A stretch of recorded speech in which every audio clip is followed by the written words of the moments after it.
अस्सलाम वालेकुम फ्रेंड्स, कैसे आप सब लोग। उम्मीद करती हूँ खैरियत से होंगे। आज एक नई कहानी के साथ आई हूँ मैं, जिसका नाम है गुलरंग परी और बदलती दुनिया। बहुत समय पहले इंद्रवन नाम का एक सुंदर जंगल था। उस जंगल में हर पेड़ पौधों रंगों से भरा रहता था। फूल चमकते थे, तितलियाँ नाचती और पक्षी मधुर गीत गाते थे। उसी जंगल में रहती थी गुलरंग परी। गुलरंग परी के पंख इंद्रधनुष जैसे चमकते थे। उसके पास एक जादुई शक्ति थी। वे जहाँ भी उड़ती वहाँ रंग और खुशियाँ फैल जाती।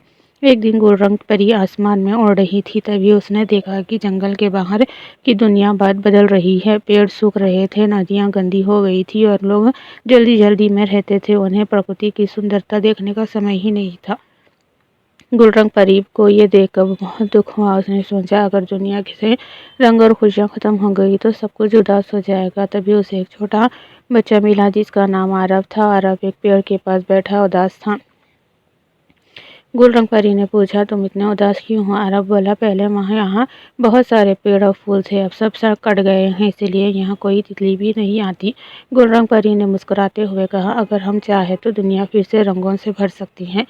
उसने अपनी जादुई छड़ी घुमाई। तुरंत हवा में चमकदार गुलाबी और सुनहरे रंग फैल गए। सूखी जमीन पर छोटे छोटे पौधे उगने लगे, लेकिन जादू ज्यादा देर तक नहीं टिक सकता। गुलरंग परी ने आरव से कहा, असल जादू लोगों के अच्छे कामों में होता है। अगर तुम पेड़ लगाओगे और प्रकृति का ध्यान रखोगे तो दुनिया हमेशा रंगों से भरी रहेगी। आरव ने उसी दिन एक पौधा लगाया। धीरे धीरे उसके दोस्तों ने भी पेड़ लगाने शुरू कर दिए। कुछ ही समय में वे जगह फिर से हरी भरी हो गई। तितलियां लौटी, पक्षी गाने लगे और चारों ओर खुशियां फैल गई। गुलरंग परी आसमान से ये सब देखकर बहुत खुश हुई। उसने धीरे धीरे से कहा, जब लोग प्रकृति से प्यार करते हैं तभी दुनिया सच में खूबसूरत बनती है। उस दिन के बाद से लोग उस जगह को गुलरंग पर कहने लगे, प्रकृति की रक्षा करना ही सबसे बड़ा जादू है।